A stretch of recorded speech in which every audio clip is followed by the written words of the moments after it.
ഉന്നത ഉദ്യോഗസ്ഥർക്കെതിരെ സമൂഹ മാധ്യമങ്ങളിൽ നിരന്തരം ആക്ഷേപം ഉന്നയിക്കുന്നുവെന്ന് കാണിച്ച പോലീസുകാരന് കാരണം കാണിക്കൽ നോട്ടീസ്. ആറന്മുള സ്റ്റേഷനിലെ CPO ഉമേഷ് പള്ളിക്കുന്നിനാണ് പത്തനംതിട്ട ജില്ലാ പോലീസ് മേധാവി കാരണം കാണിക്കൽ നോട്ടീസ് അയച്ചത്.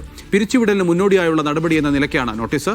പോലീസ് സേനയ്ക്ക് അവമതിപ്പുണ്ടാക്കുന്ന ഒന്നും താൻ ചെയ്തിട്ടില്ലെന്നും സേനയിലെ ചില കീടങ്ങൾക്കെതിരെയാണ് ശബ്ദിച്ചതെന്നും ഉമേഷ് പള്ളിക്കുന്ന് മീഡിയ വണിനോട് പറഞ്ഞു.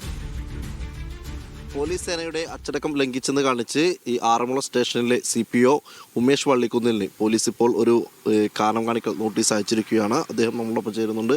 പള്ളിക്കുന്ന് സ്വദേശിയാണ്. എന്തുകൊണ്ടാണ് ഇങ്ങനെ ഒരു നോട്ടീസ് ഇപ്പോൾ വരാൻ കാരണം?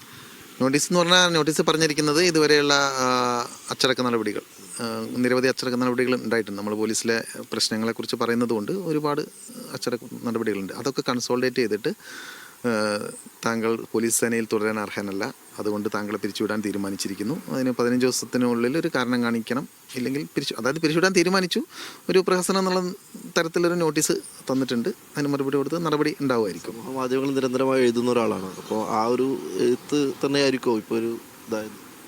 തീർച്ചയായിട്ടും തുറക്കം തൊട്ടായിട്ടുള്ള നമ്മളെ എഴുത്തുകൾ, അതായത് പോലീസിലെ നമ്മൾ ഹെൽമെറ്റ് ഇഷ്യൂവിനെ കുറിച്ച് എഴുതിയിട്ടുണ്ട്. പോലീസ് സാലറി സ്വകാര്യ ബാങ്കിലേക്ക് അട്ടിമറി നടത്താനുള്ള ശ്രമം ഉണ്ടായിരുന്നു, അത് നമ്മൾ എഴുതിയിട്ടുണ്ട്. പോലീസ് സാലറി മാറ്റാനുള്ള ശ്രമം പരാജയപ്പെട്ടിട്ടുണ്ട്. അതുപോലെ നമ്മൾ എല്ലാ പോലീസ് സ്റ്റേഷനിലും ഒരു കമ്പനിയുടെ ഒരു ബ്രാൻഡ് പെയിൻ്റ് ആക്കാനുള്ളൊരു സംഭവം ഉണ്ടായിരുന്നു, അപ്പോൾ അത് പൊളിഞ്ഞിട്ടുണ്ട്. അങ്ങനെ ഒരുപാട് സംഭവങ്ങൾ മാറ്റങ്ങൾ ഉണ്ടായിട്ടുണ്ട്. അപ്പോൾ പക്ഷെ അതിനൊക്കെ എനിക്ക് ഓരോ അച്ചടക്ക നടപടിയും വന്നിട്ടുണ്ട്. അതുപോലെ ഞാൻ ആതിരേനെ പ്രണയിച്ച് അതാണ് വിവാദമായത്. ആ സമയം പ്രണയിച്ച് കല്യാണം കഴിച്ച് അതിൻ്റെ പേരിലൊരു PR ഉണ്ട്, പ്രണയിച്ചതിൻ്റെ പേരിൽ. അത് ഇതിൽ ഈ പറഞ്ഞ നോട്ടീസിൽ അവർ ചൂണ്ടിക്കാണിക്കുന്നത് അസാൻമാർഗിക പ്രവൃത്തികളിൽ ഏർപ്പെട്ടു എന്നാണ്. ഒരാൾ പ്രണയിക്കുന്നതും കല്യാണം കഴിക്കുന്നതും അസാൻമാർഗിക പ്രവൃത്തിയാണെന്ന് ഇന്നത്തെ തലമുറയിലെ ഇപ്പോൾ ഏറ്റവും ജൂനിയർ ആയിട്ടുള്ള ഒരു IPS ഓഫീസറാണ് അത് എഴുതി പിടിപ്പിച്ചിരിക്കുന്നത്. അപ്പോൾ ആ നിലവാരത്തിലാണ് അവർ ചിന്തിക്കുന്നത്.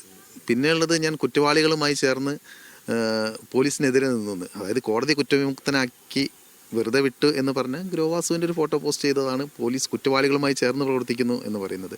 അങ്ങനെ എല്ലാ പോലീസിലെ വീഴ്ചകളെ ചൂണ്ടിക്കാണിച്ചിട്ടുണ്ട്, അഴിമതിക്കാരെ ചൂണ്ടിക്കാണിച്ചിട്ടുണ്ട്, പോലീസിൻ്റെ ജനവിരുദ്ധ സംഭവങ്ങൾ നമ്മൾ പറഞ്ഞിട്ടുണ്ട്.